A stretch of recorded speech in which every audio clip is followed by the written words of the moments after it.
Oh, I just love the look of glistening green grass. You know the green I'm talking about. Moist with sprinkler water, reflecting the radiance of the sun. In that regard, Louisiana's grass is in a class of its own. Just picture it on a clear summer day. A cold beer in one hand, gazing out from your porch onto the garden you're so proud of. This is the life. Doesn't get much better than this. That's how you feel. A well-kept garden and a cold beer, the ultimate combination. They go hand in hand, just like hot dogs and sporting events. But that grass, it's got a bit of a nerve to it. It doesn't matter how many times you cut it down. It'll always keep coming back and turn your eyes away for a bit. And that's when it'll really sprout up. Up until last week, your garden was perfectly pruned and balanced, symmetrical and pristine. But you wake up the next morning and you can't even stand to look at what it's become. That's why people work so hard to cut their grass. Like it's some ordeal they've been tasked with by the big man in the sky. Oh. And it never ends. Understand me, Zach? If you want to stop cutting your grass, well, you need to either submit to its growth or force it to wither. That's all humans can really do. Hard work never really gets you anywhere in the big picture. Nothing but wasted efforts. You following me here? Now just be honest with yourself. Be honest, Francis Zach Morgan.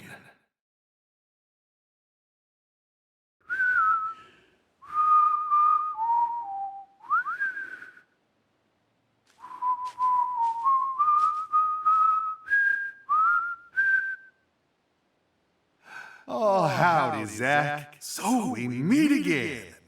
Such a touching reunion. Like a little boy who was given up for adoption, finally reuniting with his true parents. Look, even little Willie here is beside himself with joy. Casey!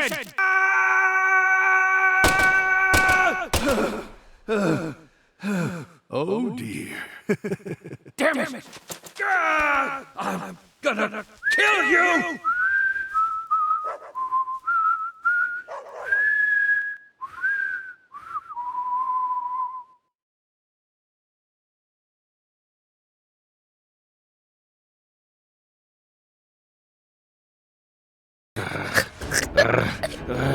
Let me go. Hey, let her go! What the hell's gotten into you?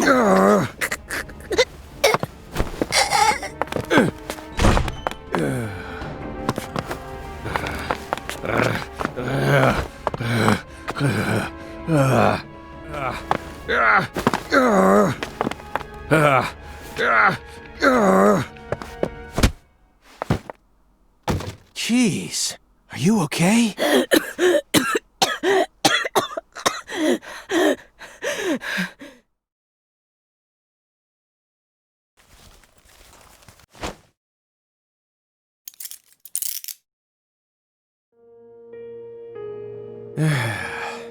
That should do it.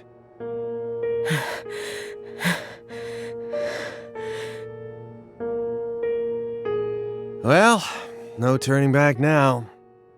How should we clean this up? I'm searching the room.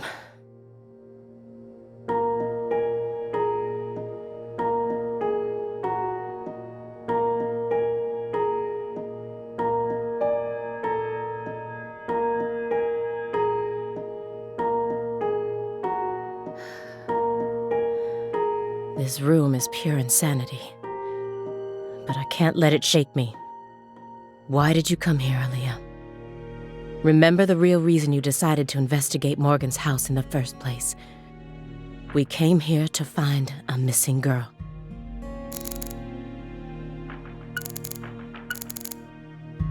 Photograph of Patricia Clarkson.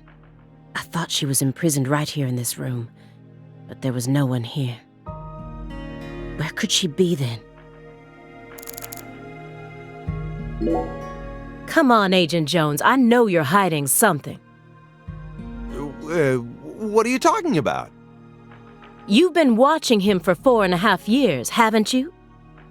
Can you really stand here and tell me that you never saw a single one of the strange signs I'm picking up on now? What signs? Deadly premonitions.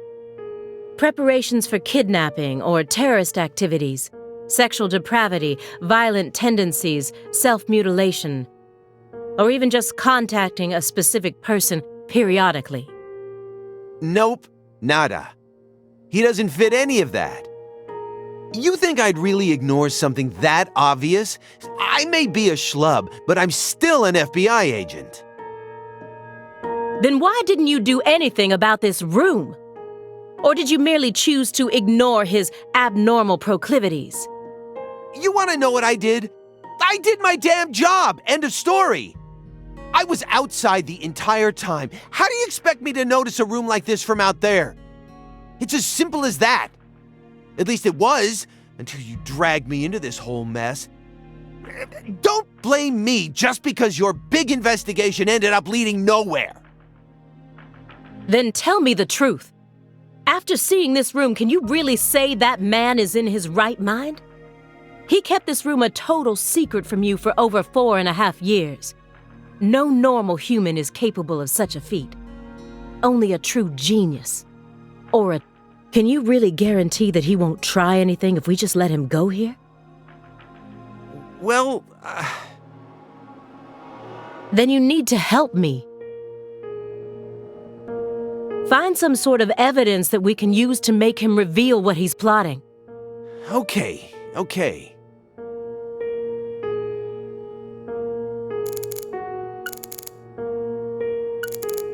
Daniel Clarkson.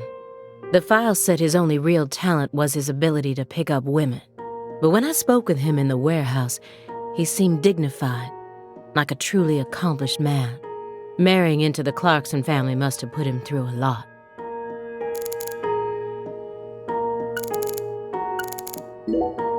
Why do you think Jethro here survived?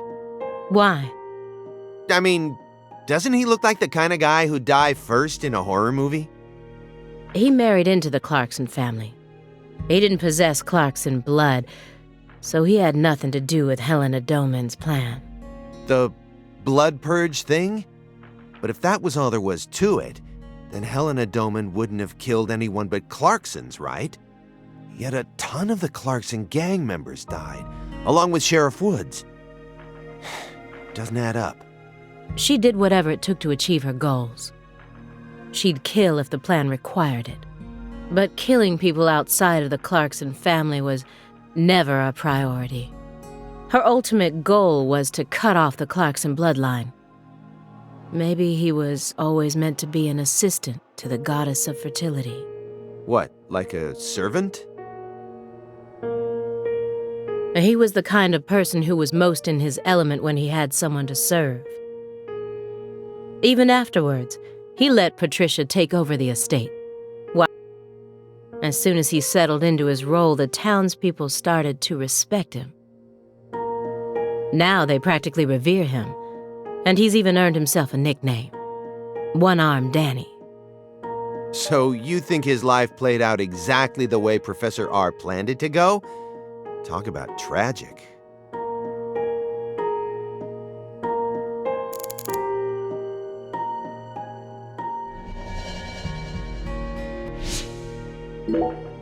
I was so positive, but she isn't here. There is something about this room, though. Agent Jones, what do you think? Me? I'm not as smart as you. Why are you even asking me? Are you hiding something? Of course not. Knock it off. Me? Hiding something? Ha! That's a good one. Come on. I got nothing to hide. I thought I would find answers in this room. I thought thought that Patricia would be here, but I was wrong. This room is only filled with photos of people related to the case and the handiwork of a madman. Feels like I'm wandering through a heavy mist.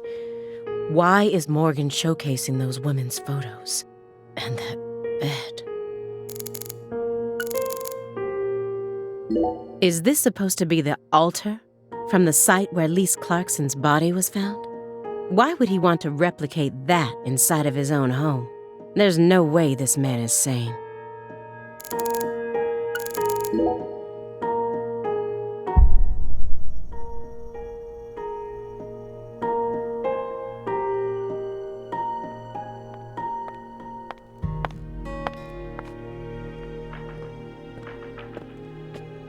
Why did Lise have to die first?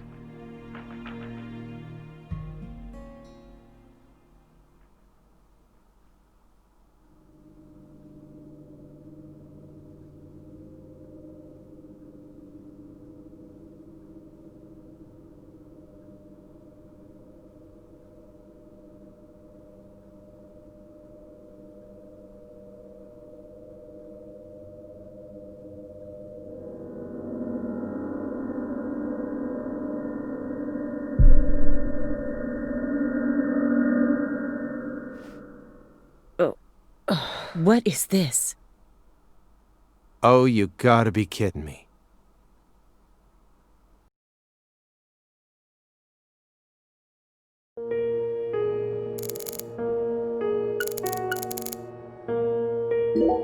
After she lost her family in the Carre incident, she went to go live at the Clarkson estate. And once she grew up, she assumed control of their empire seemingly without any hesitation. She must be strong. How did she eventually come to accept her cursed blood and the fate it placed on her shoulders? Sheriff Melvin Woods. I never met him myself, but his face makes him look like a very nice guy. His background and childhood didn't have any red flags either. Yet we're supposed to believe that he was one of the masterminds behind that entire incident? If you loved someone from the bottom of your heart, would you ever be able to marry someone else? Or kill for them? Whoa, what are we talking about? I never heard of any kind of motive like that in any other murder case. I just keep feeling like we're being fed a story that he made up in his mind. True. Honestly, without having experienced what that's like, I can't really say what I'd do. But I'd never try and force love to happen if it didn't seem like it was meant to be. There are 3.5 billion women on this planet. There's got to be more than one specific person who anyone can fall deeply in love with, right? But what if we were talking about pizza, not women? You just discovered the perfect ultimate pizza. But you aren't allowed to take even a single bite unless you kill someone for the cook. Have you ever loved someone with all your heart? What kind of person do you take me for? That's my line.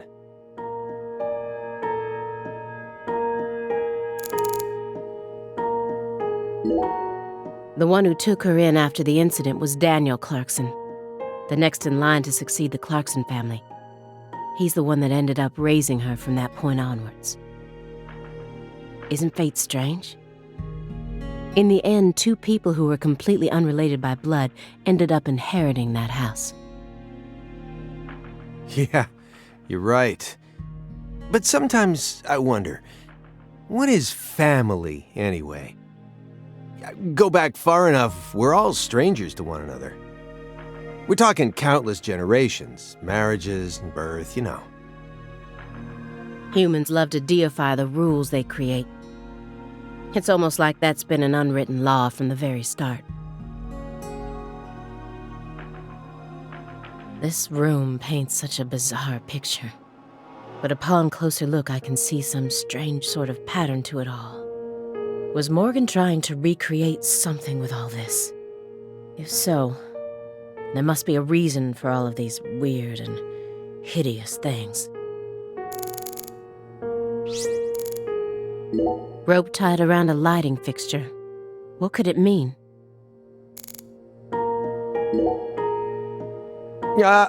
You sure it's okay to press that?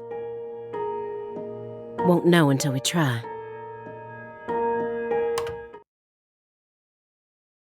Hey, it's Woodstock. Look, a peace sign. Love and peace, man.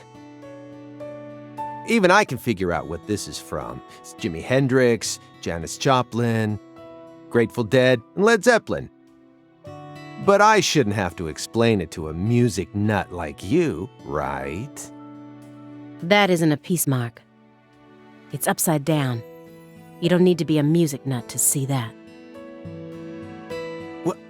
Who says that's the top part? If you're looking from Lisa's head, this is the top part, making it a big, fat peace mark. No, this is the ground. Where's your proof? The red seeds. Seeds go in the ground, right? That makes this wall the bottom. Lisa's head is clearly at the top. Period. Also, Agent Jones. Led Zeppelin never played at Woodstock.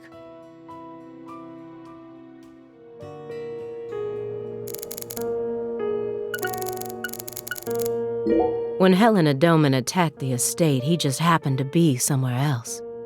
Whether it was through luck or simple coincidence, that's how he managed to survive.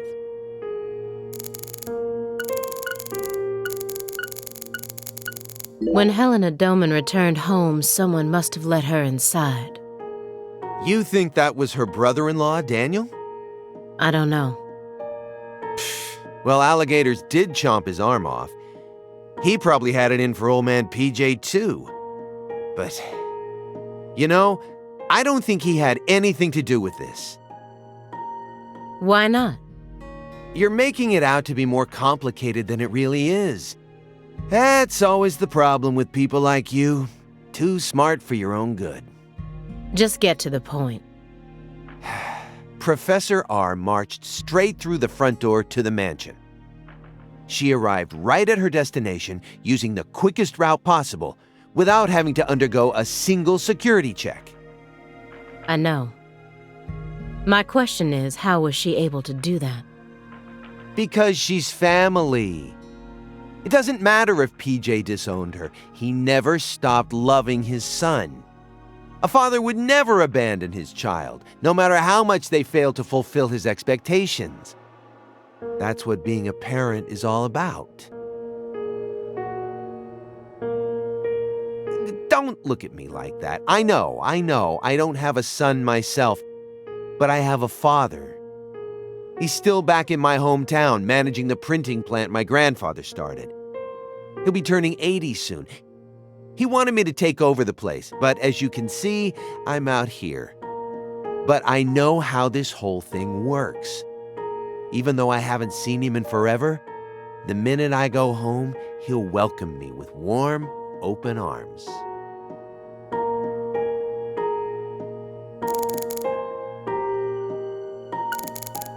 I've seen the bedrooms of countless violent criminals, but this one is on a completely different level. It's beyond insane. What's that? A hunting trophy. A brown bear with a dragonfly eye patch. Why is it smoking a cigar? It's probably supposed to represent Philip J. Clarkson's body. And the elk is? Helena Doman. So that's why it's got such good taste in fashion. And this one is Galena Clarkson? Why did he want to line up corpses that were killed in different places, all together in a single room?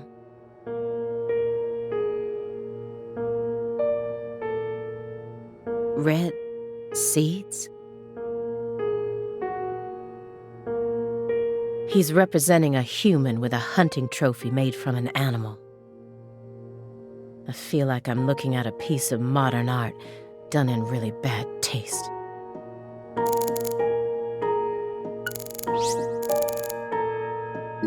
He was going back over the Carre case together with the Greenvale case. Just as I thought, these two cases are connected, but in a different way from what I originally thought. Anna Graham, the first victim of the Greenvale case. Her body was found hanging from a tree, like a goddess being worshipped in a sanctuary. Meanwhile, Lise Clarkson was found on the bank of a river in an area that had been fashioned into an altar. The person who gruesomely ended the life of that young woman must be brought to justice. I completely agree. They both still had their whole lives ahead of them. The Carre case and the Greenvale case. According to my investigation, the one key that links both cases is Francis Zach Morgan. But if we look at the cases from his point of view, we see one more connection. The red seeds are also present in both cases. I believed that he was the one who brought them to both towns. But maybe... No, never mind.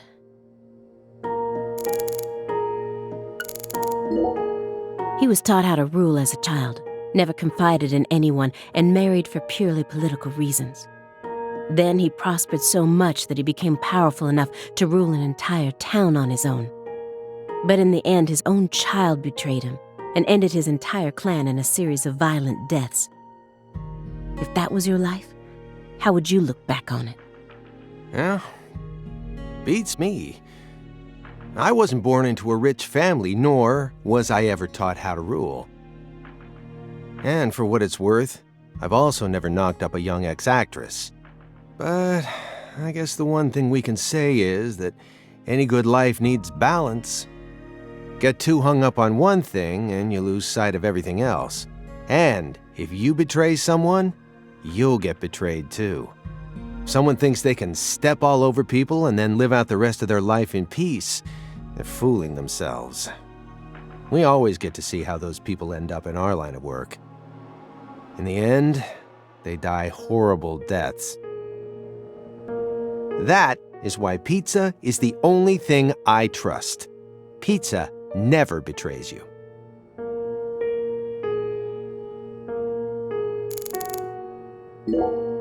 She planned a string of murders all in order to restore the Clarksons to their former glory, right? Yeah. According to Morgan's story. Matches up with the files, too. But the only proof of that is the confession she privately gave to Morgan just before she died. Galena Clarkson was also murdered immediately after she confessed. Don't you think it's all a little too convenient? Well, story-wise, yeah. And the sacrifices. None of the FBI's official records contain an example of an actual human sacrifice. Aside from the cases that Francis Zach Morgan handled, that is. There are tons of examples of animal sacrifice, though. And remember the witch hunts back in the Middle Ages? Meaning? Meaning, there are always exceptions to the rule. And Morgan alluded to the existence of some sort of journal, right? I think he said he read it in Professor R's lab. If we could find that, maybe this would all become easier to swallow. The report didn't mention anything about a journal. And if it truly did exist, it surely would have been submitted as evidence. Unless he tried to cover it up on purpose. Or... Unless the journal never existed in the first place. Exactly. This case took place in Carre and centered around the Clarksons. Oppressive authority, cross purposes, madness, and love. But Katrina took the truth along with many innocent lives and buried it all at the bottom of the swamp. But there's one truth that can never be washed away. This all started with the death of a young girl.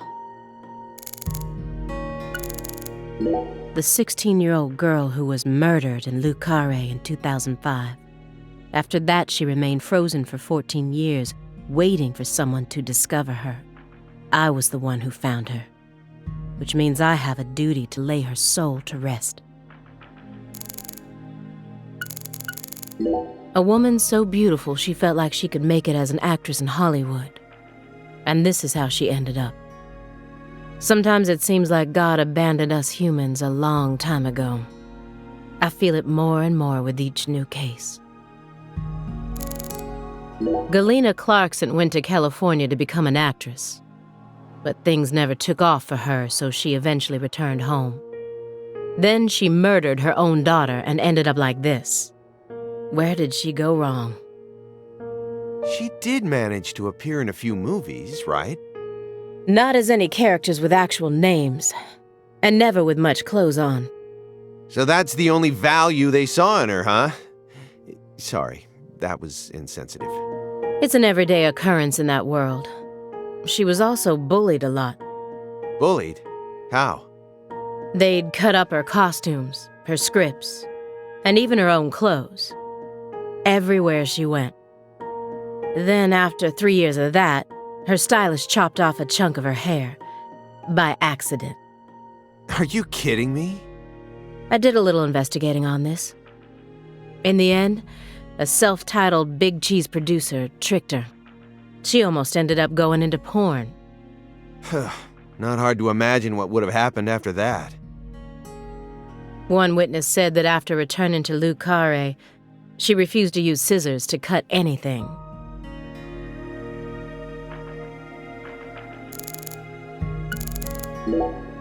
Everyone thinks that the principal thing to the tree is the fruit. But in point of fact, the principal thing to it is the seed. Now I know why Lise Clarkson was murdered first. Lisa's death was Professor R having second thoughts. According to Morgan, her plan was to perform parricide and filicide, then commit suicide. Those were the 3 deaths necessary to complete the ritual, remember? Which means she technically could have killed Patricia first.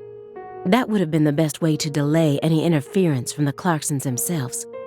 The reason she didn't kill Patricia first is because Lena was actually following a different plan inside her own mind. Or perhaps she merely changed her plan as she followed through with it. At some point, new emotions started to take root within her. She had second thoughts about something. And in order to shake those off, she used Galena to kill Lise first. In order to cut off any possible escape. But that only made her plan move ahead quicker than she could have ever imagined, which forced her to rush right up to the end with those misgivings always in the back of her mind. Huh? Wait, hold on. Yeah, you lost me. What are you talking about? In other words, at some point, Helena Doman decided that she wanted to make Patricia the next heir. The blood purge wasn't for the goddess of fertility. It was for their daughter, Patricia. Wait, are you saying Helena knew from the start that Sheriff Woods would die with Candy? That's the only explanation I can think of. Huh. Remember, this is only assuming that everything Morgan told us was true. Until I can trust that man, this is all nothing more than conjecture. Considering how insane this all is, it sounds perfectly believable to me.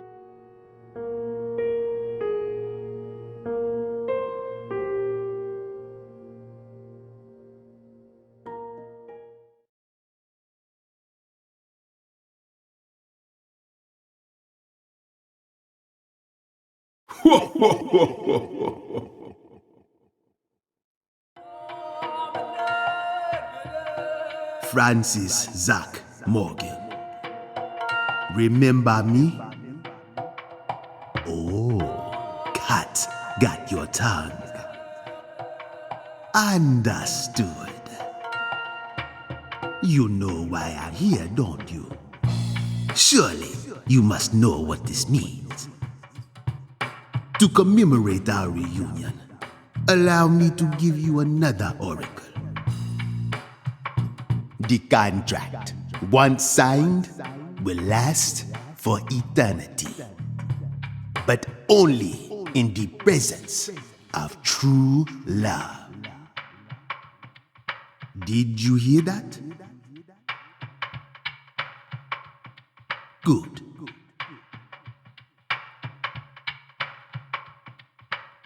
It's been a while since I felt this. You know, there's hardly anyone in this era who can see me like you can. And they've been dropping like flies since you first came to see me. Breaks my heart.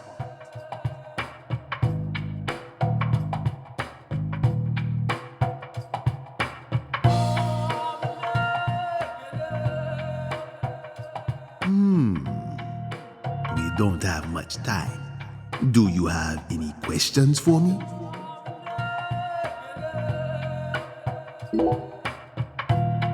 Excellent.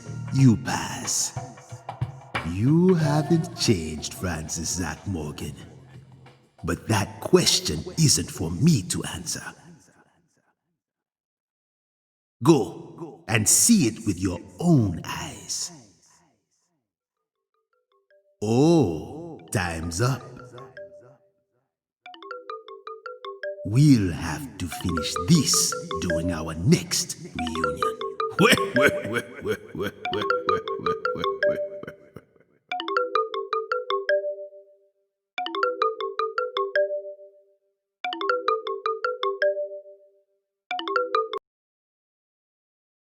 Oh, this is bad.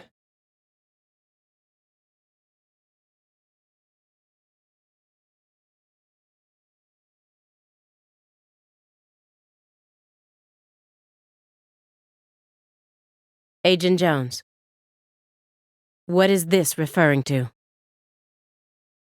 Avery Smith kidnapped Patricia Clarkson and escaped. Avery Smith? The vault manager? Why would he kidnap Patricia? Tell me what's going on right now. Well... Answer me, Jones. I made a deal with Morgan. Back when he took me to the bathroom. What? What? Morgan said something to me. If we want to find Patricia, we need to look at Avery Smith. Have you lost your mind? What he said made sense. Ever since 2005, Avery's been working deep inside that cold storage warehouse. He was also arrested in the past for getting too friendly with Lise Clarkson. And after Katrina, he apparently worked on renovating the warehouse for free.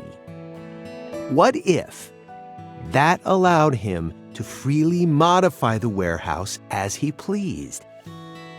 That would explain why her body remained missing for 14 whole years.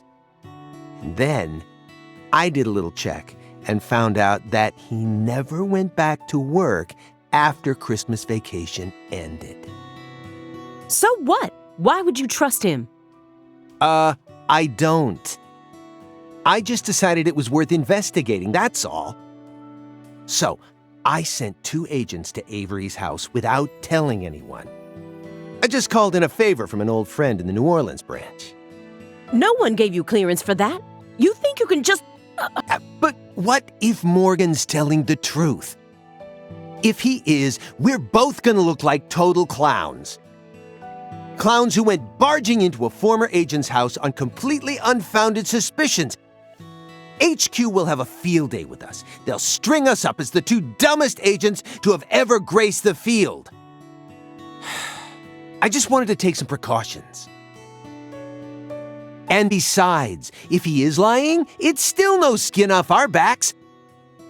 Right? If things work out, we'll end up solving a difficult case that's been driving everyone crazy. Imagine that, you and me, just the 2 of us, solving a case like this. I'll be able to jump ship on this crappy job. And you'll be able to freely investigate all things Saint Rouge just like you've always wanted. Besides, you know that Morgan is Director Abraham's favorite. Even if we get into some sort of trouble, if Morgan testifies to Abrahams for us, we'll totally be in the clear. I don't care. This isn't the way things are supposed to be done. Well, I'm sorry, but I had no other choice. You were so engrossed in this, and come on, you know how I am. Besides, saving the hostage should take priority above all else. There's no time for squabbling. We need to find Avery Smith no matter what it takes. But how? Well... Thanks to your heroic maneuvers, we just lost our suspect. I know, but... I know how to find him. I should be able to see the other world, the way I am now. Just let me go, please. Morgan? It's okay, my fairy.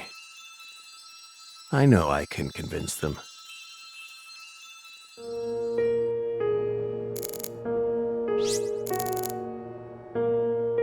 Definitely not the best thing for them to see right now. If I saw that during an investigation, I wouldn't be able to stay calm and listen to someone either. Simon's lost in thought. What will his next move be? Will he follow the plan? Or... Aaliyah Davis. She's on edge, as she should be. Who wouldn't be after seeing this room?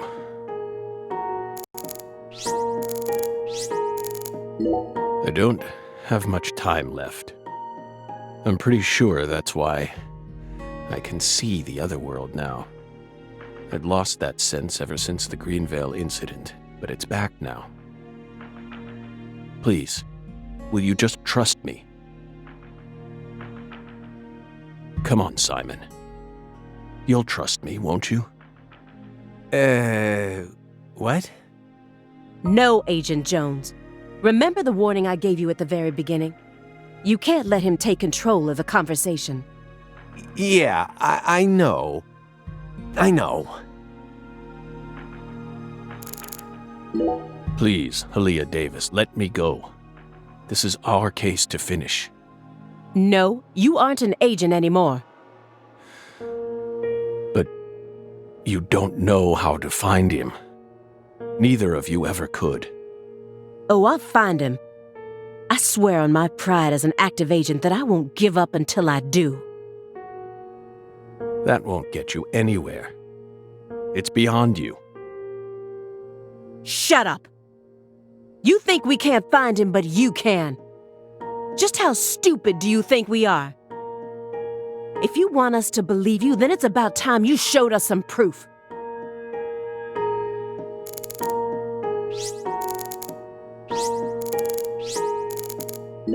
Helena Doman, a.k.a. Professor R. Her complicated life only added more complications to the Carre case. She's the one who gave the red tree a chance to take root inside her. A lot of time's passed since I last saw Patricia. If I hadn't gone back to Carre, she probably would have never been kidnapped. I dragged her back into her cursed destiny. Hey, Belle. Your hypothesis was pretty much on the mark. Last week, I went back to Carre. Then I bought a used car and got on a train in Trenton. But not for the reason you think. I wasn't stalking Patricia. And I'd never try to kidnap her. Then why would you go there? Why would you risk so much, especially since you knew that you were under surveillance? Because, once again, I'm chasing Sang Rouge. Sang Rouge? Even after I quit the FBI, I continued to study the red trees on my own. And now, I've come to the conclusion that those red seeds and Sang Rouge both come from the same roots. I also found proof that someone's inherited the original recipe. That's why I flew to Lucare, to confirm my suspicions. But I was more powerless than I ever could have imagined. I couldn't move like I used to. No badge, no gun. So, after wandering aimlessly around town, I swallowed down my torment and my weakness and left. You expect me to believe that? I know you've got it in you. What's that supposed to mean? You found Lise Clarkson's body. The one thing I never did. And only a few days after discovering the body, you came to visit me. You should be fully capable of discerning that what I'm telling you is the truth. Talking much about oneself can also be a means to conceal oneself. You can't trick me.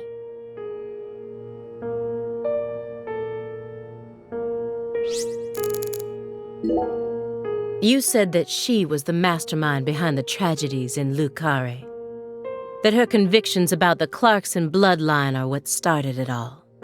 Yes, that's right. She instigated her younger sister into killing her own niece. Then she committed suicide immediately after killing her father, hoping that Sheriff Woods would be able to complete her plan. How could one call such an unpredictable series of events a plan? And as we saw, Sheriff Woods chose a fate that was completely different from what she envisioned. No, he didn't. In the end, things went exactly as she planned. What do you mean? At a certain point, she realized that her plan was wrong. So, she tried to adjust things, using me as a pawn. But then, the unexpected happened.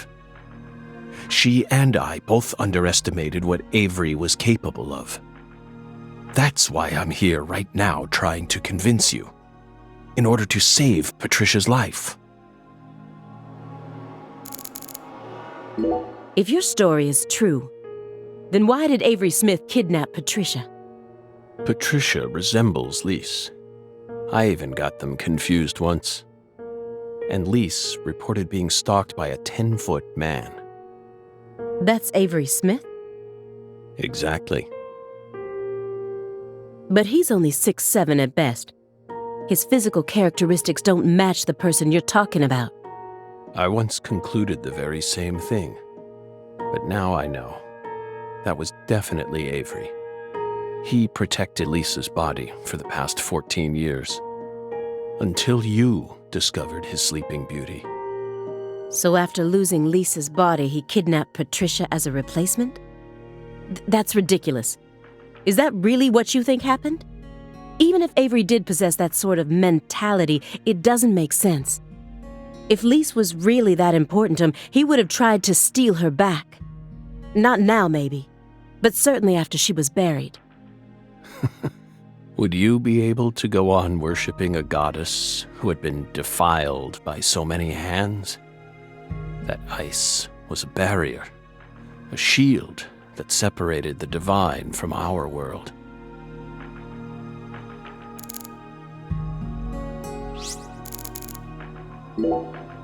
When I first met P.J. Clarkson, how did I feel? I just thought, oh, so this is what it feels like to be in the presence of a truly powerful person. He had a very unique aura, as if he had surpassed the realm of good and evil. It's the kind of feeling you get when you come face to face with a legendary actor or an influential politician. So I was also able to sense the deep darkness that trailed behind him. The brighter the light, the darker the shadow. The more he shined, the more the people around him had to squint to shut out the light. The heat was just so intense that it forced people to shut up their hearts in order to keep from burning up. But Patricia was different. She greeted travelers with a warm embrace, like the real sun. I'm going to save her, even if I need to walk through a bullet to get there.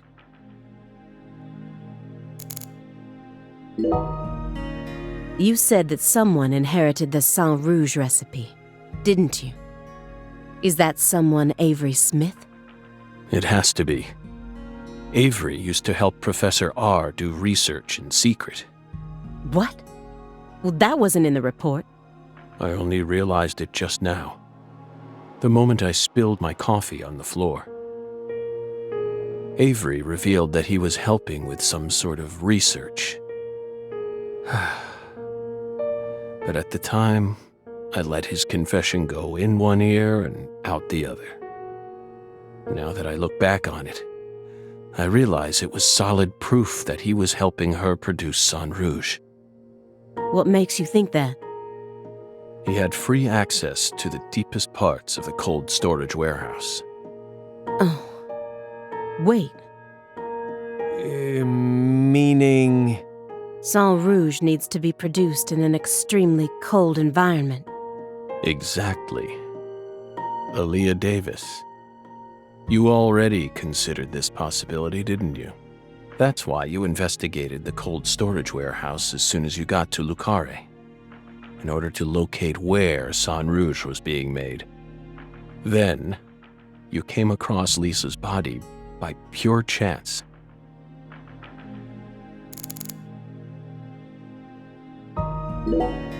Melvin wasn't the Fool King. What? Many different characters pop up in Lena's journal, and I mistook one of them for someone else. What are you talking about? After Simon hit me and I fainted, I had a dream. Now I'm convinced. I'm the Fool King. The Fool King was always meant to be an outsider who suddenly arrived in Carre. And the man she felt a need to eliminate wasn't me, but Avery. Lena realized her plan was on the verge of falling apart. She also guessed that I would be able to save Patricia from Melvin. The one worry that remained in her heart was leaving Patricia behind and how her life would play out from that point on. Especially since she would be left behind with Avery, the large, childlike man who's beyond anyone's control. She wrote that journal entry hoping that I, the Fool King, would be capable of stopping Avery. And she wrote it in a specific way in order to try and rouse me to action. Lena and Melvin both entrusted me with their daughter. So please, just let me go. It's my duty to protect her. Who do you think benefited most from the Greenvale case? No one benefited from it. Many lives were lost. That's all. You really believe that? Everyone who survived was overcome with sadness, scarred for life. Without exception? Without exception. Isn't that right, my fairy? I feel like you're the one person who benefited from the case. You were able to add a new chapter to your stunning career and earned unshakable trust from the chief. That's what allows you to go on using his intel network as you please, even though you're retired. Are you seriously suggesting that? Sickness is destroying my body. I feel like I'm on the verge of losing my mind. Yet, somehow, I'm unable to forget the cases connected to those seeds, whittling down what's left of my life, chasing them. You really think I'm doing all this for nothing but self-interest? Is that really what you're saying? I understand what you're trying to say, but it's too perfect.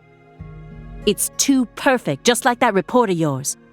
How could you come to such a detailed conclusion after spending years shut up in this room? It doesn't make sense. The only possible explanation is that you're bending the narrative in the direction you want it to go. Why do you think I left the field for 2 years after Greenvale? That case cost me not only my best friend, but also my special talent.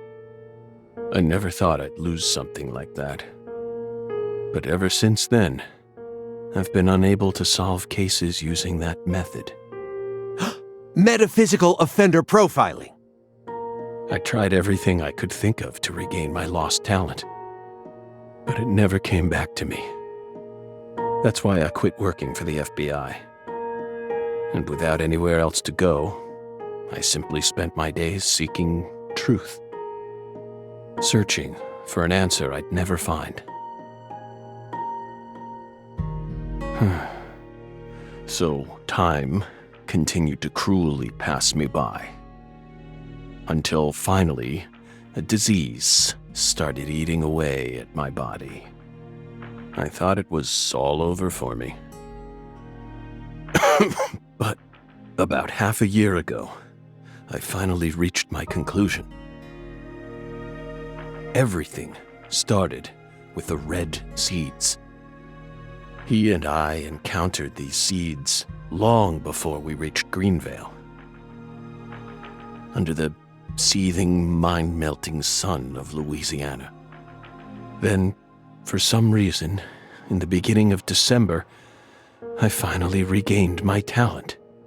And instantly, I could see the other world again. Get it?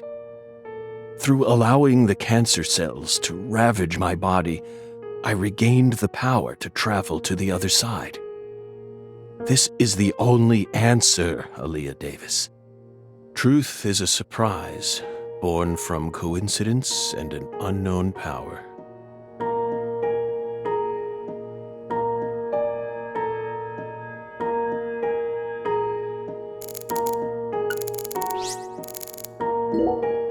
She was the first perpetrator in the case. And technically, she was also the first victim. Maybe, well, it's impossible to ask her now, but maybe she really did love her daughter with all her heart. And so, she was afraid. Afraid of what would happen if her daughter did end up inheriting the Clarkson estate. It was fear, or something like it. That's what lit the red tree inside. That's still no reason to kill someone. Especially not your own daughter. I know. Of course I know that. And I'm sure that deep down, she did too.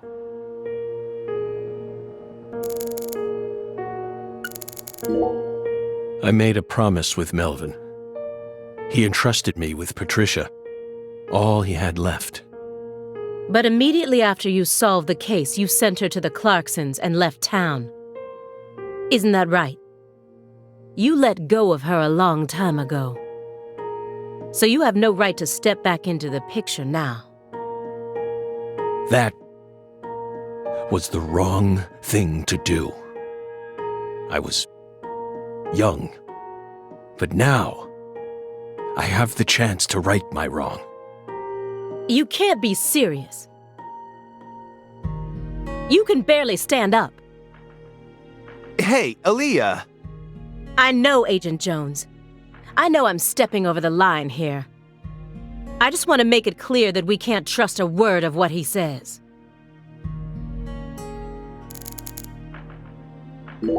Two bizarre cases derailed your life. It must have been extremely painful. You have my deepest condolences, but that doesn't put you in the clear. You're still a suspect. A suspect? For what? Patricia isn't here. The murders of Sheriff Melvin Woods and Candy Woods. Their bodies were never recovered. Katrina carried them away, along with many other lives. Aside from that report you wrote, there's nothing that proves your innocence. Hey, let's not jump to conclusions here. Oh, I'm not. I also suspect there's a possibility that he murdered individuals connected to other cases that he's worked on. The Greenvale report bears the same inconsistencies as this one. And both cases are filled with victims whose deaths were never witnessed. Stop. Don't say another word. If you so much as mention her name.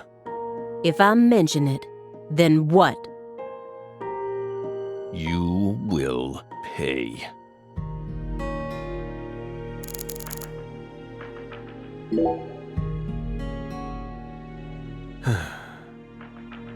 Bell. No. Special Agent Aaliyah Davis. You're exceptionally talented, I admit it. You found Lisa's body, then discovered the red seeds all on your own. You even noticed that there was someone else in this room. You've got amazing intuition. You're a hunter with an extremely keen sense of smell. But you still can't perceive the other world the way you are now. That's all there is to it.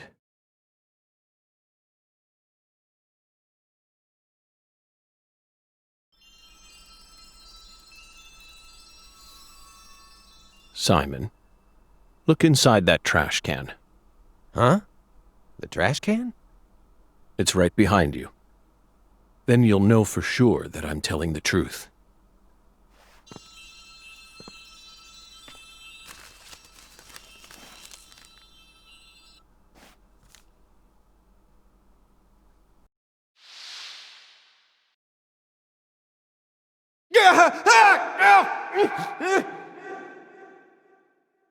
We told you not to touch the sanctuary!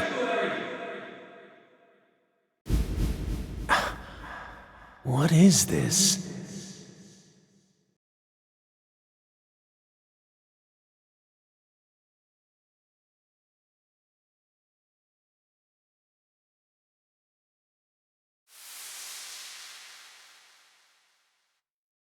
What's on that receipt?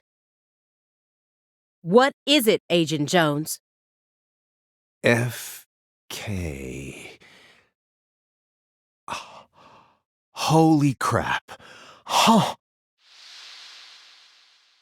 Contact a local agent and have them investigate Avery Smith's home. There are still agents investigating the Carre area, right? Trust me, that's where Patricia Clarkson is. Trust you? Where's your proof? Ask Aaliyah Davis. Ask her about the name of the person who tipped her off. What do you mean? You're from Chicago, and you love pizza, right? Especially deep dish pizza, smothered in cheese. What does this have to do with pizza? Just ask her. And ask her why she decided to take this case in the first place. Got it? Pizza will never betray you. So you need to trust it, too.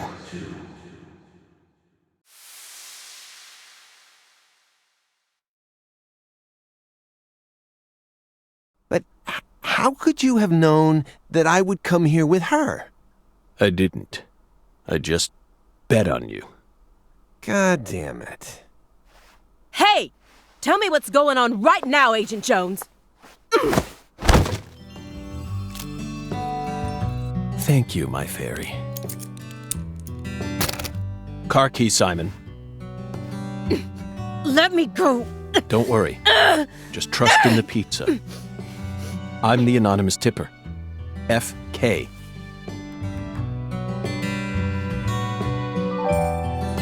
It's on the corner of 3rd Street. 69 Pontiac GTO. You've got excellent taste. Lend me your gun, too. Agent Jones! Don't you see what you're doing here? This is a severe obstruction of justice. You're violating the FBI code. Yeah, Aaliyah, I know, but pizza will never betray me. Pizza? Tell Abrahams to prepare a private jet for me at the airport. I know Robert won't turn his back on me. Wait, Morgan, are you serious? The chief would never lend out a private jet to a civilian like,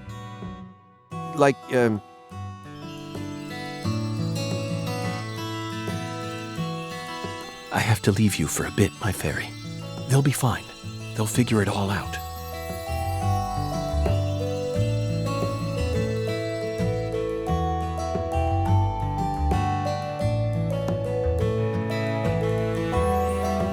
York, can you hear me? I'm going to go finish the job you started. That makes us even, okay?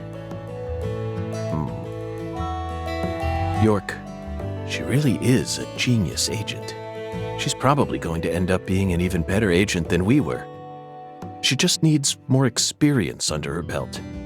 She's still only pursuing the world she can see with her naked eye. She needs to experience more frustration. She needs to strengthen herself. On the other hand, Simon's much smarter than he looks. No wonder he was able to go on watching us for 4.5 years. All that struggling under the surface paid off in the end. Do you want to know why he decided to start trusting me? It's simple. It's all because of the name I used to send the tip to the FBI. It's the name of that pizza parlor, the Chicago-style place with those trademarked crimson boxes. Franklin's Kitchen. FK. Yet again. They've got the best deep dish pizza in the area. Both Simon and I love that place. That's why I told him, pizza will never betray you. Will it, York?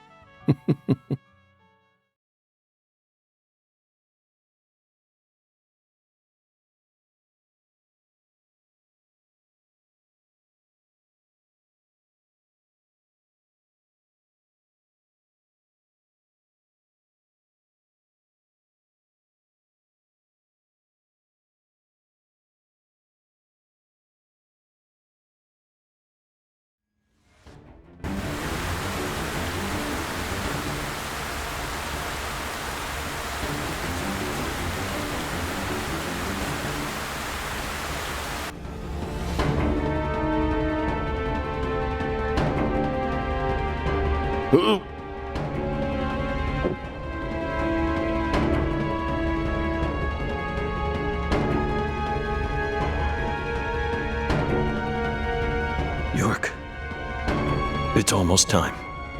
Let's finish this. I'll be there soon. Watch my back, will you? This is going to be my final battle. So I'm this far gone, huh?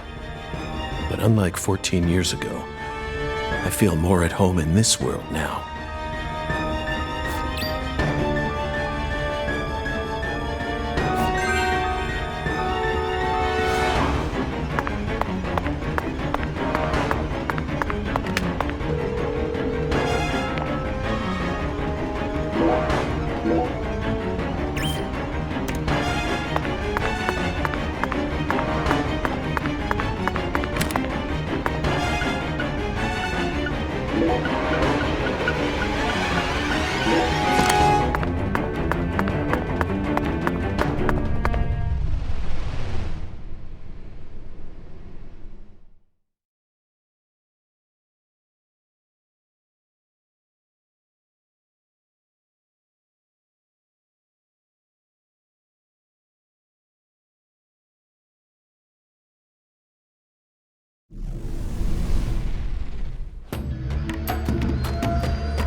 Are you?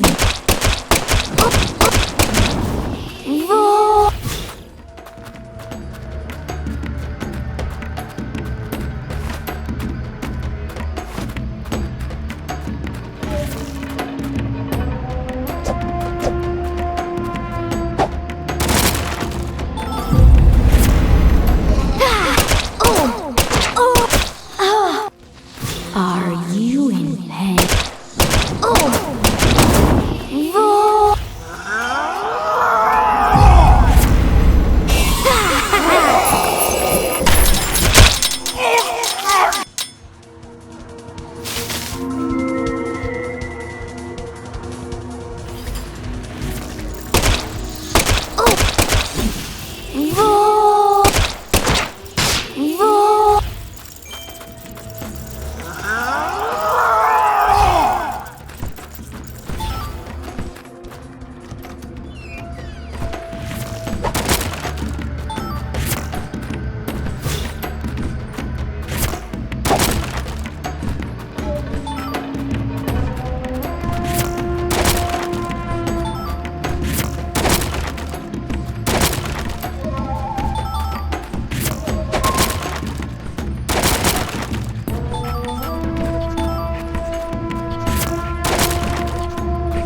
show you void. Oh.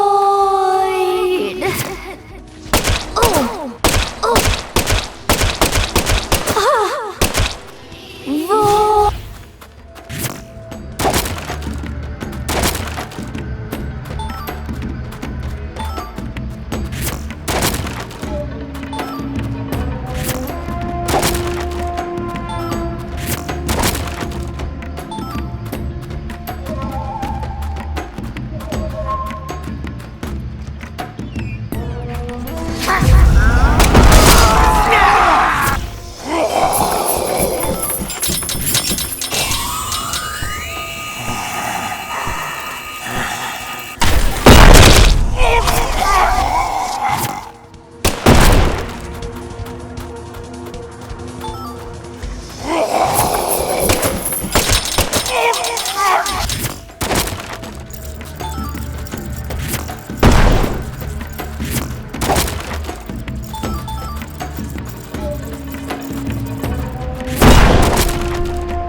Are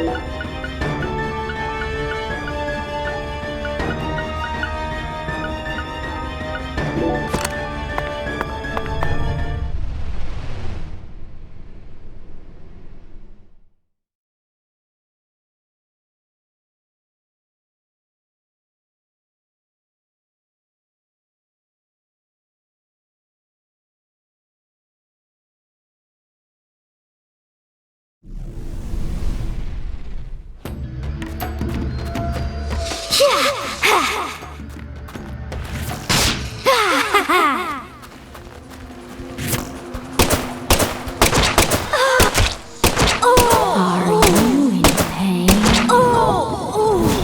Do you want to die?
curse.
you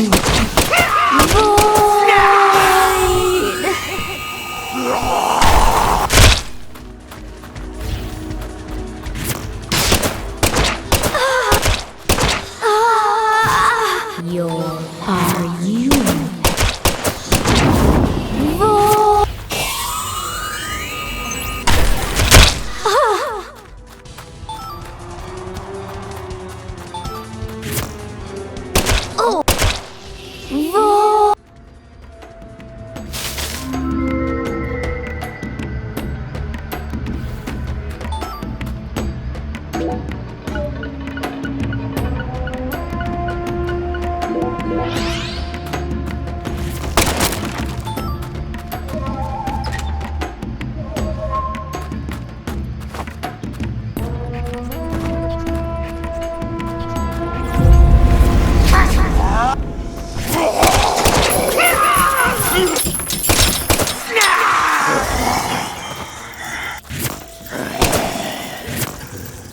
You won't be free anymore.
I can feel it, York.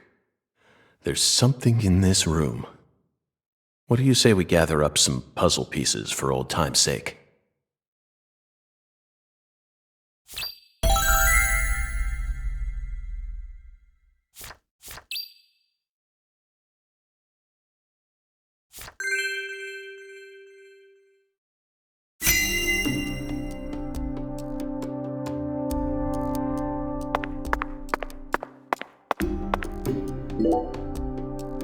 So it really was you, Avery. I finally found the 10-foot-tall giant. Lena once said that the red soul could enhance people's unique characteristics. In your case, it must have enhanced your physical characteristics. Personally, though, I don't think enhance is the right word here. This is simply a physical mutation caused by a drug overdose.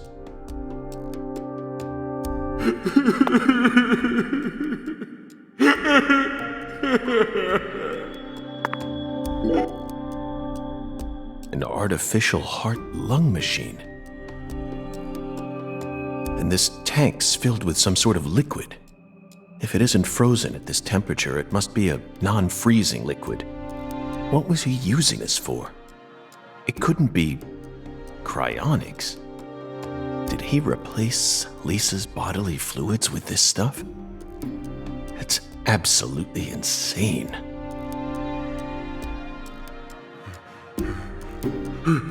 Lisa, this juice. came from that powder. Yup. Gave me strength. I'll put it in Lisa's body. Yup. So Lisa stay pretty forever.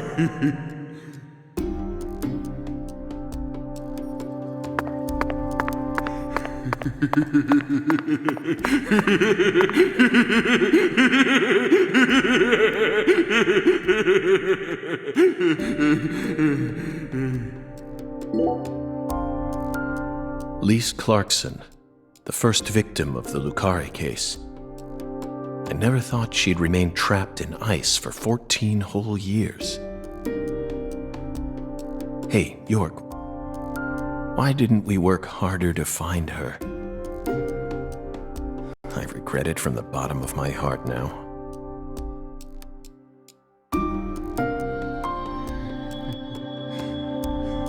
Lise, so pretty. I'll protect you forever. Yup.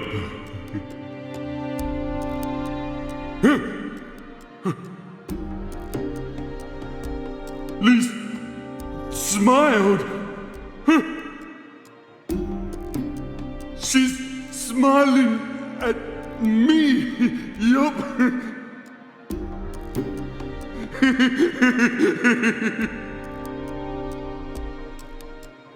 Lisa's smiling. She's smiling. No one ever comes here. Yup. I can hide Lisa here. This is for your sake, Lisa, so I can protect you. Yup.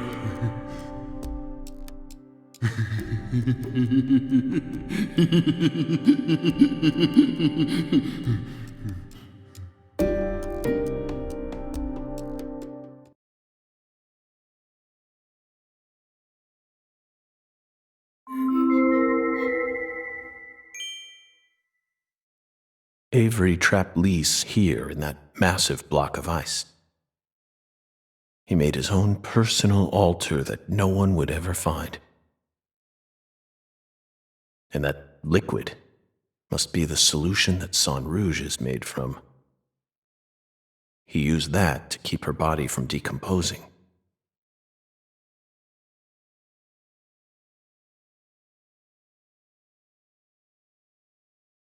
Oh! Red seeds. I knew it, York. Our battle began the moment we first visited this town.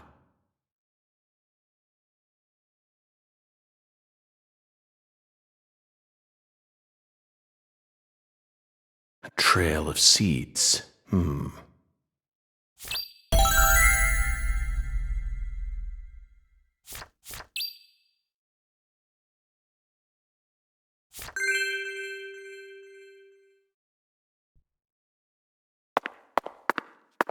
What are these huge crab legs doing here?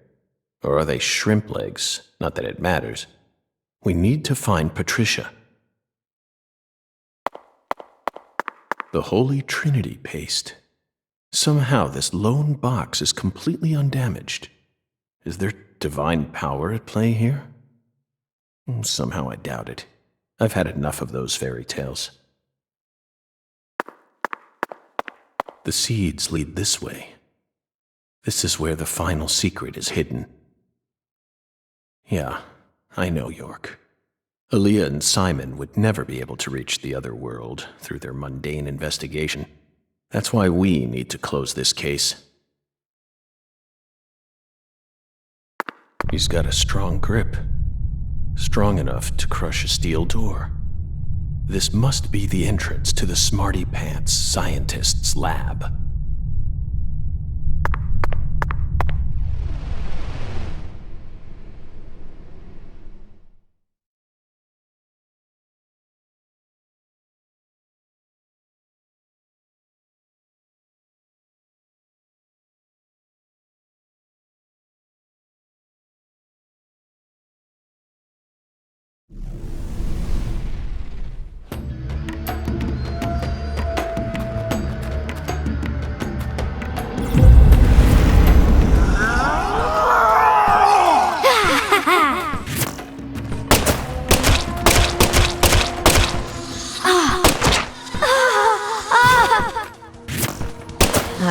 kill.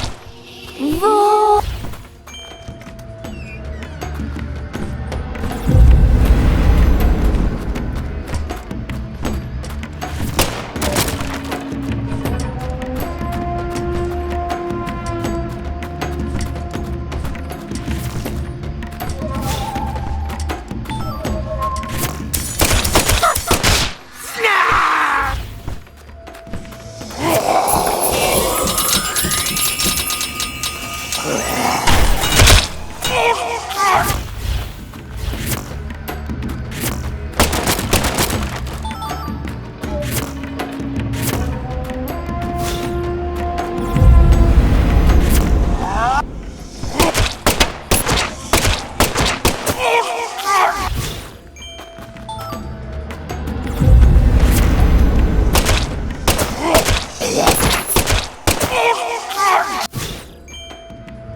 Avery Smith. After all this time, I found my way back to you. Back to the truth about just how special Lise was to you. They mentioned you so many times. Mrs. Carpenter, Alexis. But I didn't catch on. I completely glossed over the monstrous karma you've accumulated. You met the goddess together with Professor R's red soul. And you obeyed them, just as the goddess ordered. But then, the goddess died. You lost everything, and you went out of control. So, Professor R decided to give you something special. Lisa's body. You didn't steal the body. She gave it to you, didn't she?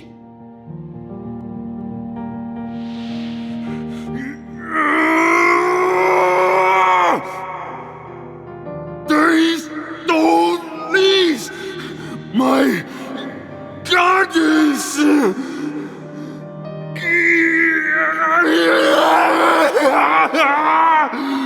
No goddess!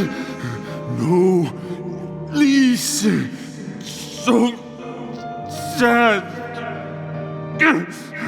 Hate being alone. Makes me sad! I'm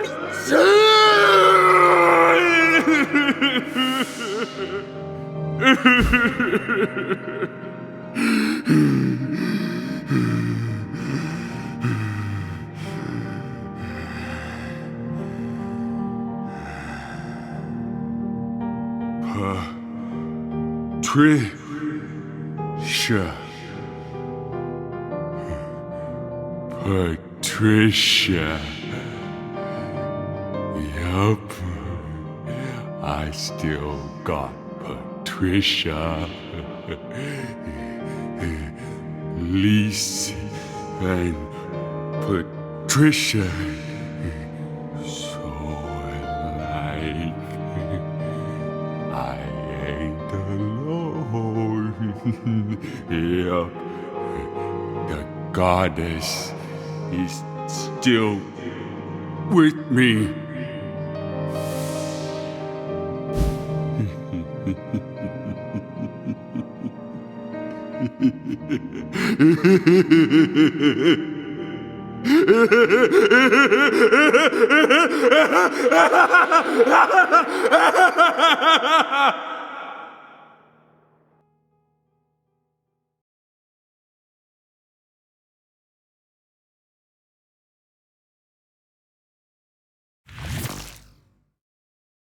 Where's Patricia?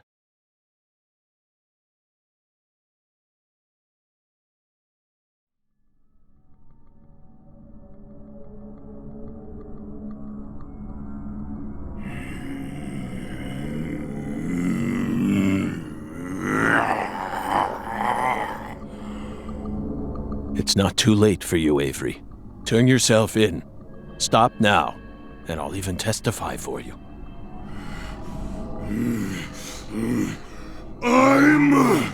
That's right. It's not your fault. Not my fault! Yes. You were just being used. I was used! No! No one used me! I'm the Guardian! I gotta protect the goddess!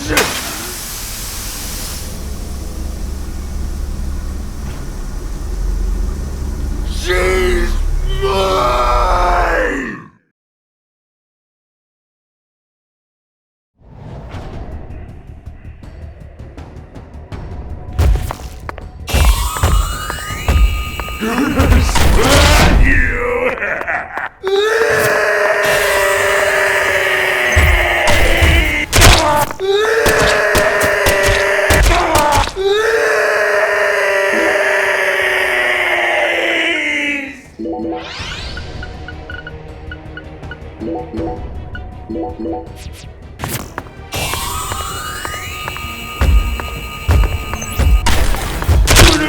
Crush your bones!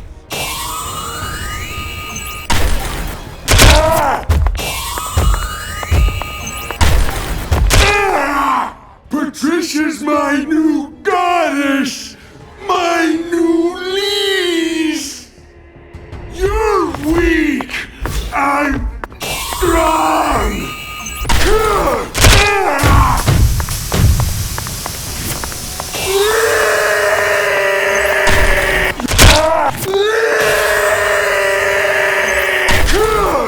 New goddess! Give me power!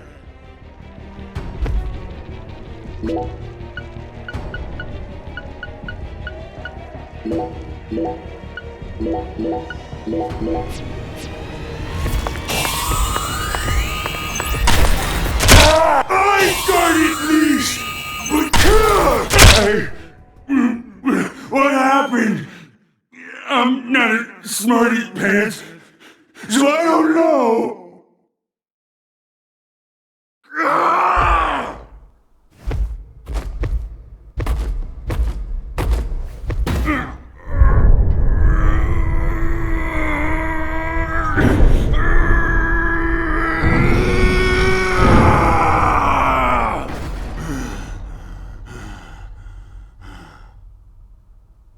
Patricia!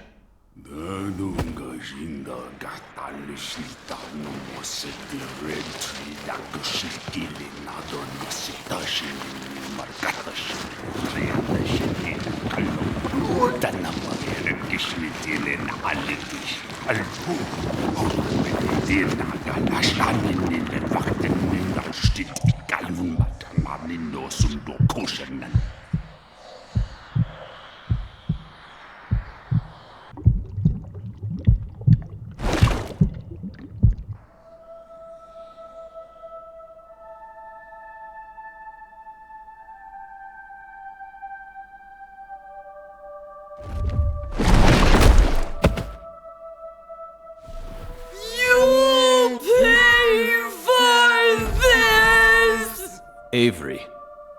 So that's your new altar. Sorry, but that religion won't last much longer. Patricia's coming with me.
Patricia, you've become such a beautiful young woman.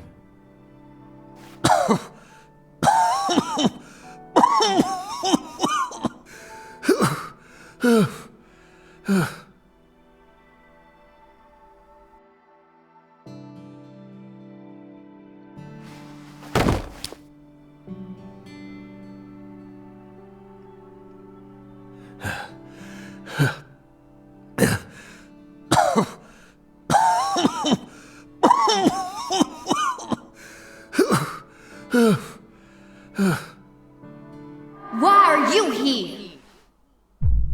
I didn't ask you to come here. What do you think you're doing? I'm... Trying to act like some big hero? No. You never change. Always butting into people's problems. You wouldn't even let me die back then! What? Do you know how much pain I had to suffer because of you? Thanks to you, I had to live out 14 more years in hell. But... Who do you think you are anyway? You should have just let me die! I could never do that. I could never just stand there and let you die. Never. Never. Well, you should have. But... You should have just let me die! Just like you did with all the others. You let them all die! Stop. Stop it. No, I won't. You built up such a towering mountain of corpses. No! Yes, you did! You're possessed by death! No. I'm not. I did it for the sake of justice. Is that why you let her die? For the sake of justice? Don't say it. Please. Whatever you do, just don't say her name. Emily Wyatt. No! Emily Wyatt. Oh, damn it. Damn it. Damn it. I couldn't protect her. Yet I survived. I lived on to accomplish nothing. Damn it, York. Please. Just take me. Take me to the other side.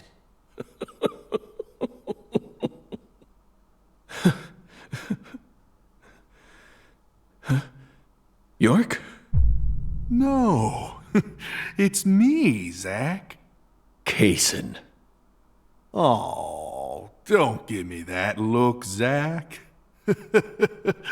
I'm awful sorry I'm not York. But I can still save you.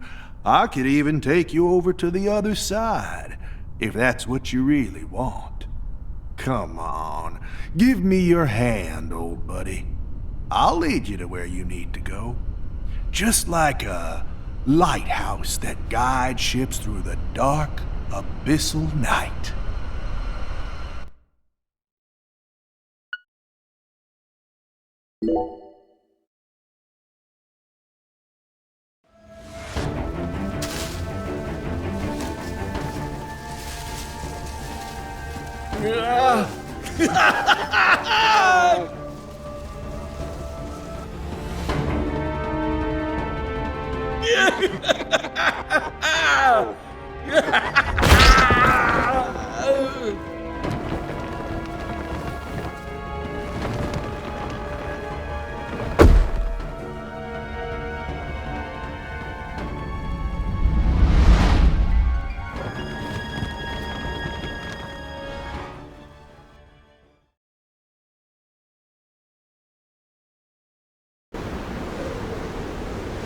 Oh, welcome, Zack, to the Red World. You've become such a fine monster. Lena and George could never hold a candle to you. They really disappointed me, you know? Especially Lena.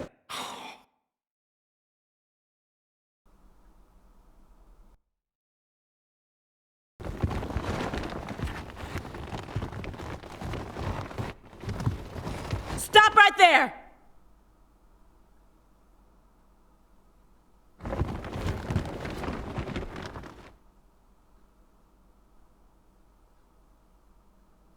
Is that you, Morgan?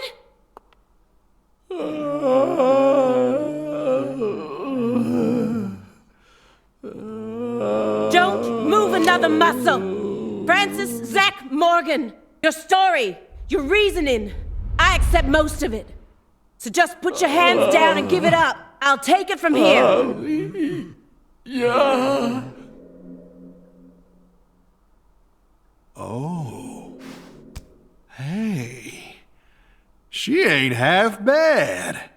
She can't see this world, but she still managed to find her way here using nothing but her nose. She's like a genius pianist who can play Chopin without looking at any sheet music.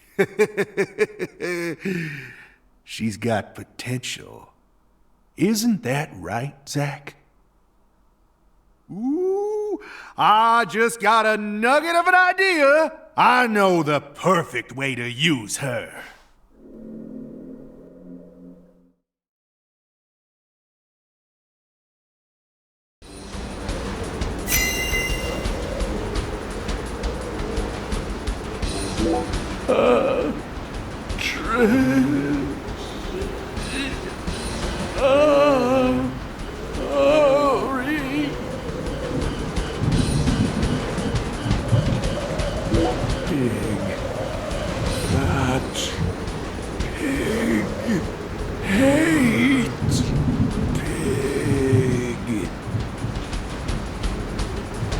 Crawdaddy.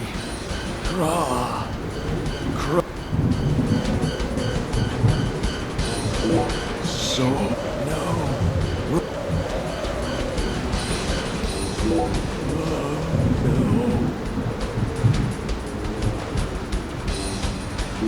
Oh, you. What?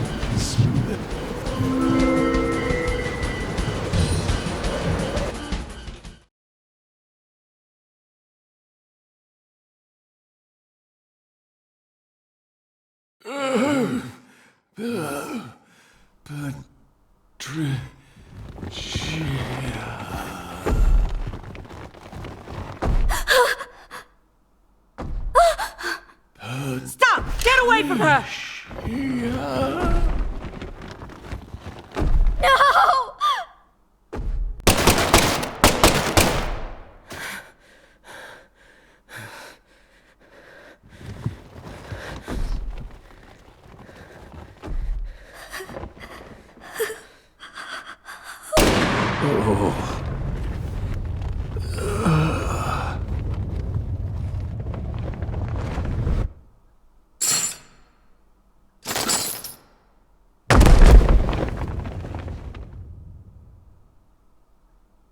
You're Zack?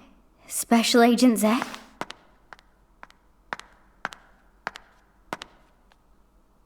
You came to save me, didn't you? Hey, Patricia.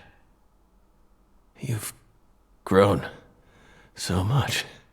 Did you change your hair color? It looks great on you.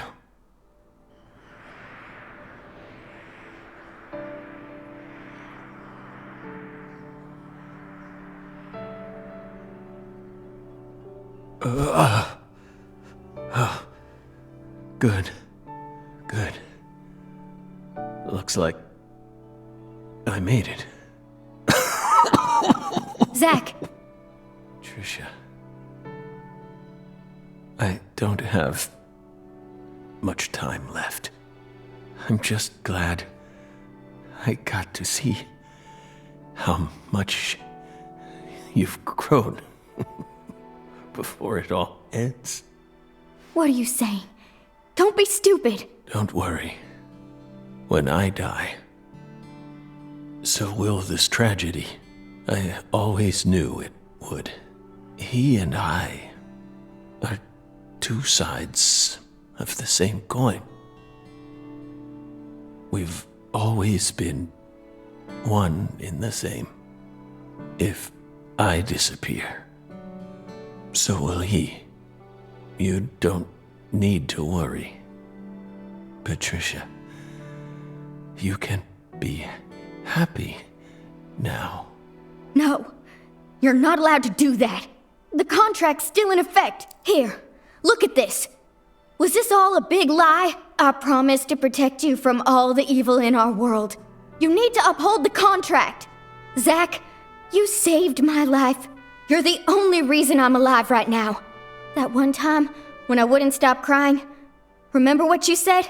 Our world is filled with pain. Evil, violence, betrayal, jealousy, lies. Unseen despair is always waiting for a chance to paralyze us. Sometimes you might feel like you'd be better off dead. But you can't give up. Never forget, your life is your own. Those words freed me from the chains of my destiny. If it weren't for you, I would have died a long time ago. Please, Zach, I still need this contract. Please keep protecting me. Morgan! Get away from her! Wait, you're misunderstanding. Get away before I count to 3, or I'll shoot! 1! No! Listen to me! 2! 3! No!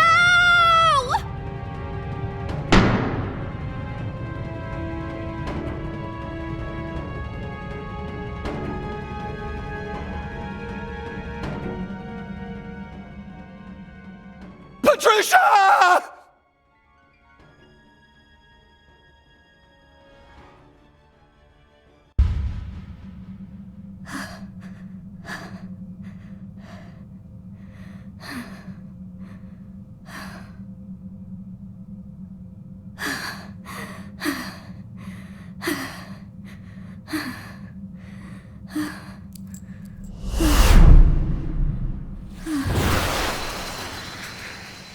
It can't be.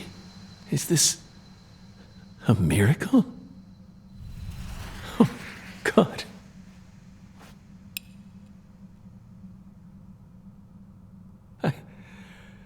I don't even know what to say. You've become quite the crybaby since I last saw you, Zach.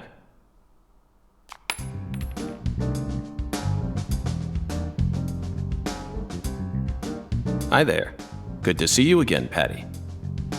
Who are you? FBI Special Agent Francis York Morgan. Please, call me York. That's what everyone calls me. Agent York? You're with the FBI? Just like Zach? Yes, that's right. I'm Zach, and Zach is me.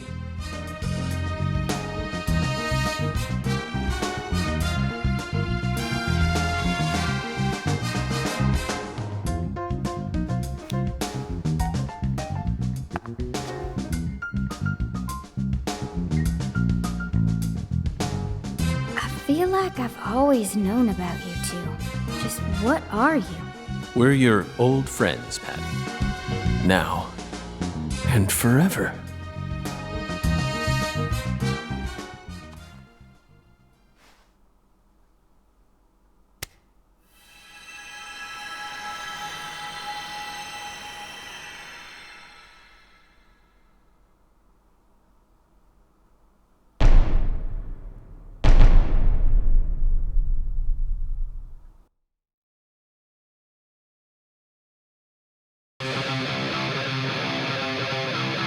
Aim carefully, sister. I'm warning you. Aim carefully, sister. I'm warning you.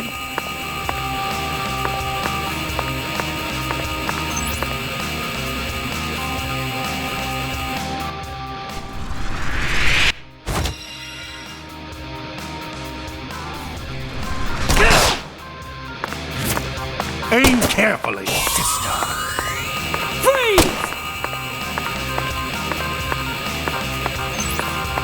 Aim carefully, sister. Aim carefully, sister. I'm warning you. Aim carefully, sister. I'm warning you.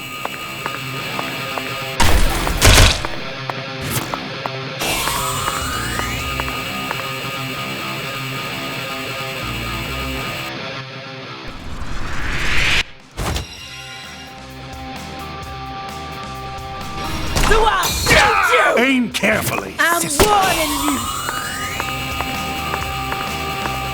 Aim carefully, sister. I'm warning you.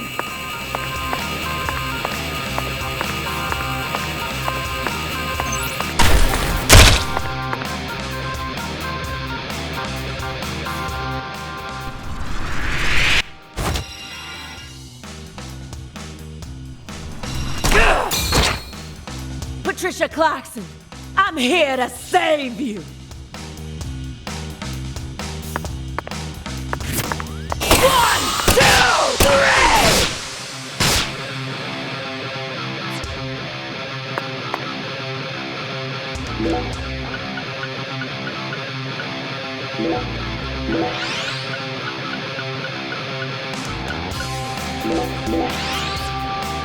Aim carefully, sister. Freeze! Aim carefully, sister. Freeze!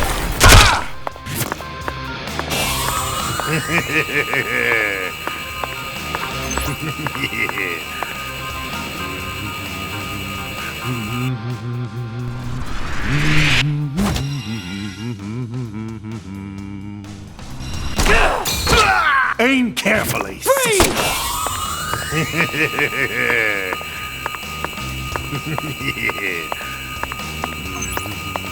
One, two, three! Aim carefully, sister. Freeze!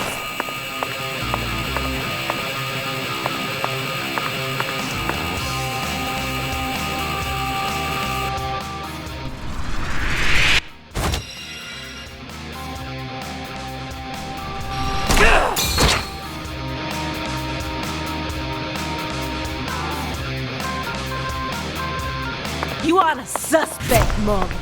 You're on death row.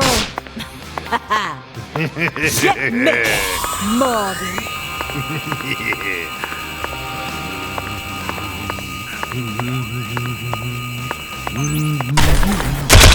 How? Oh, my power.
Hey, Zach, wake up!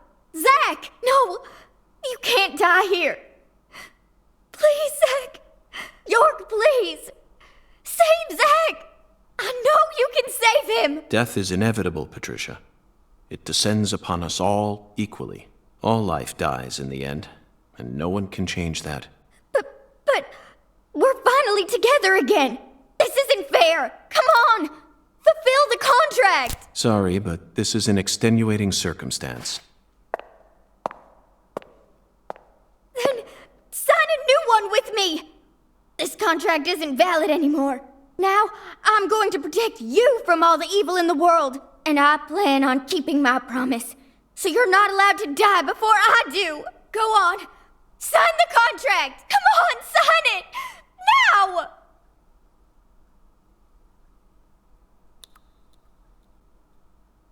Are you sure you're prepared for everything that entails? You can only break the rules once.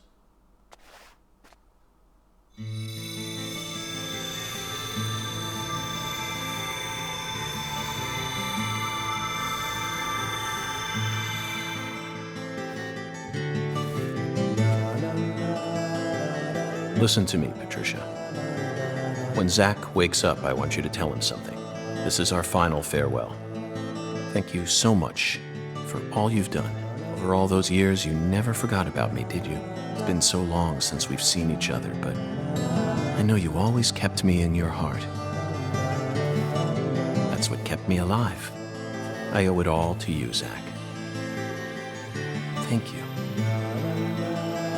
And goodbye.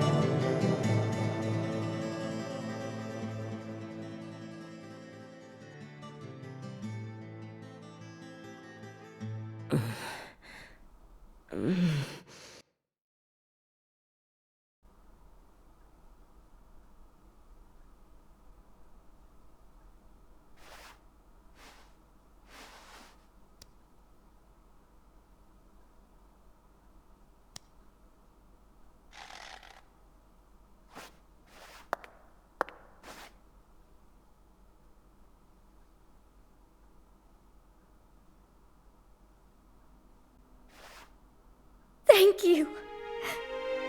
Thank you, York. Thank you. Thank you.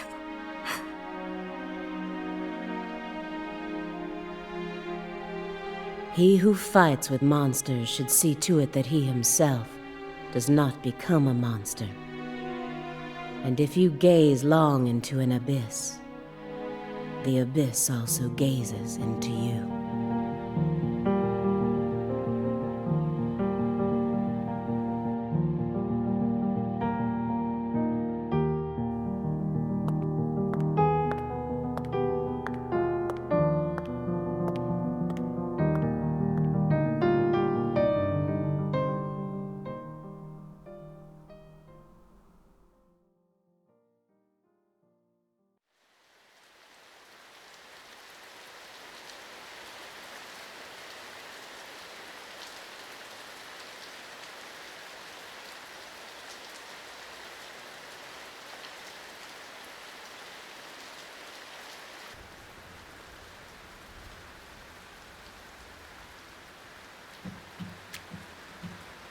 Much blood was shed, and many precious lives were lost.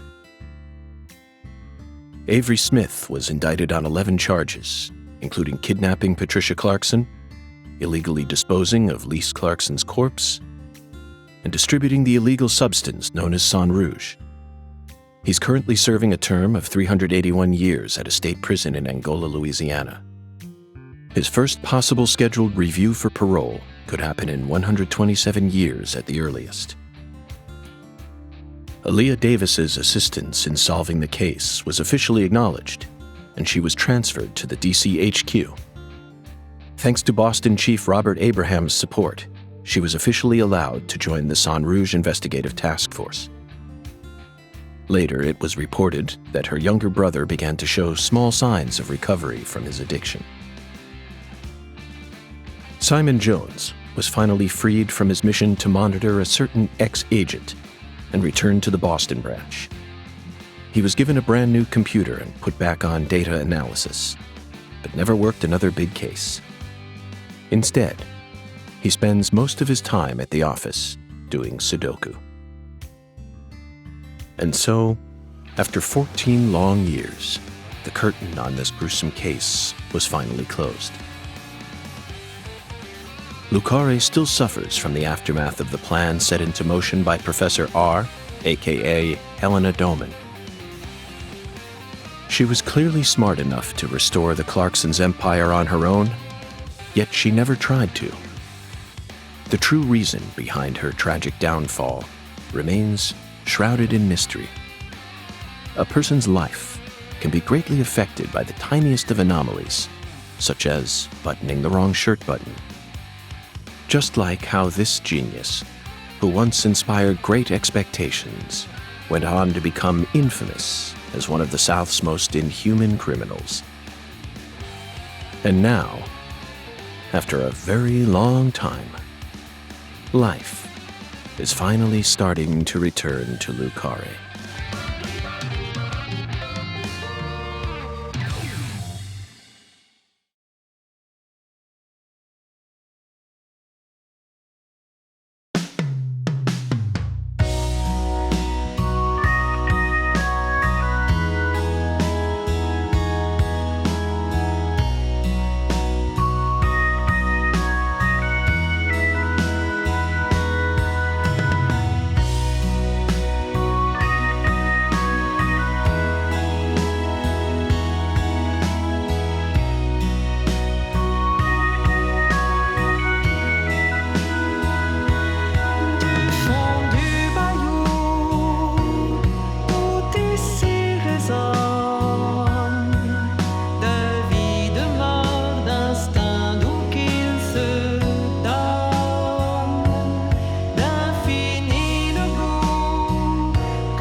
C'est un ciel pérenne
I stole this from Professor R's lab.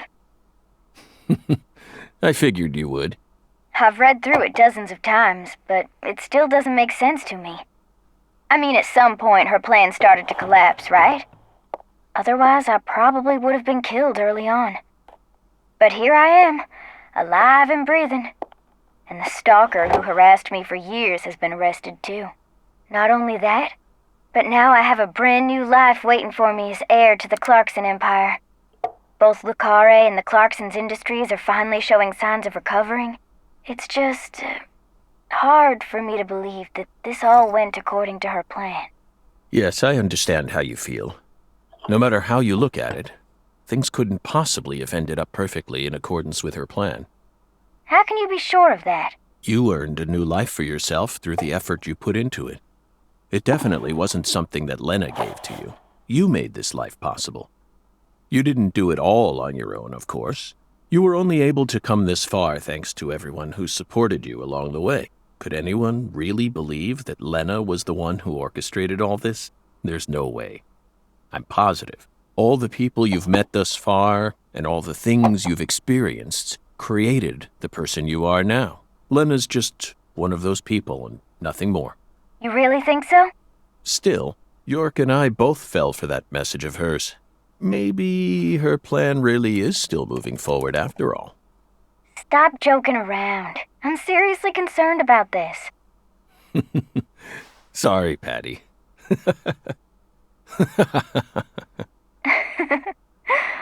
What am I going to do with you, Zach? By the way, did you change your hair color back in order to signify some important decision you made? Yeah, I guess I did. After losing everything, I finally found my true self.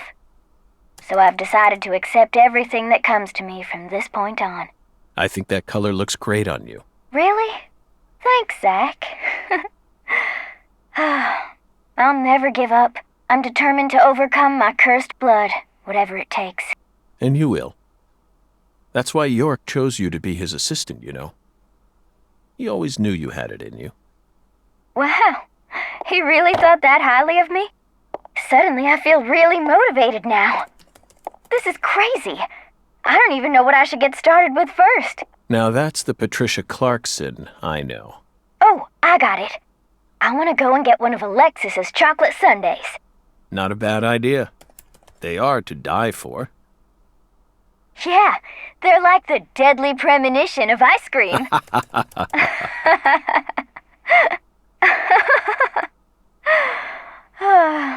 Well, so long, Zach.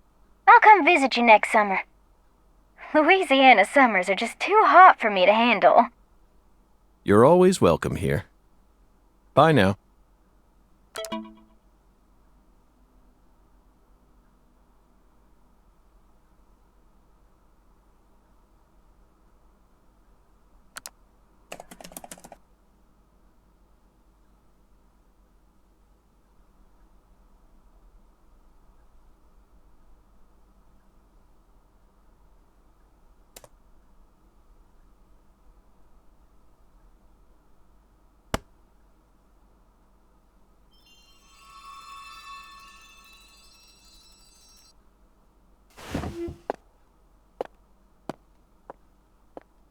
Feels like today is going to be another wonderful day. Now, time for some coffee. No matter what the plan is, coffee should always come first. Isn't that right, Emily?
you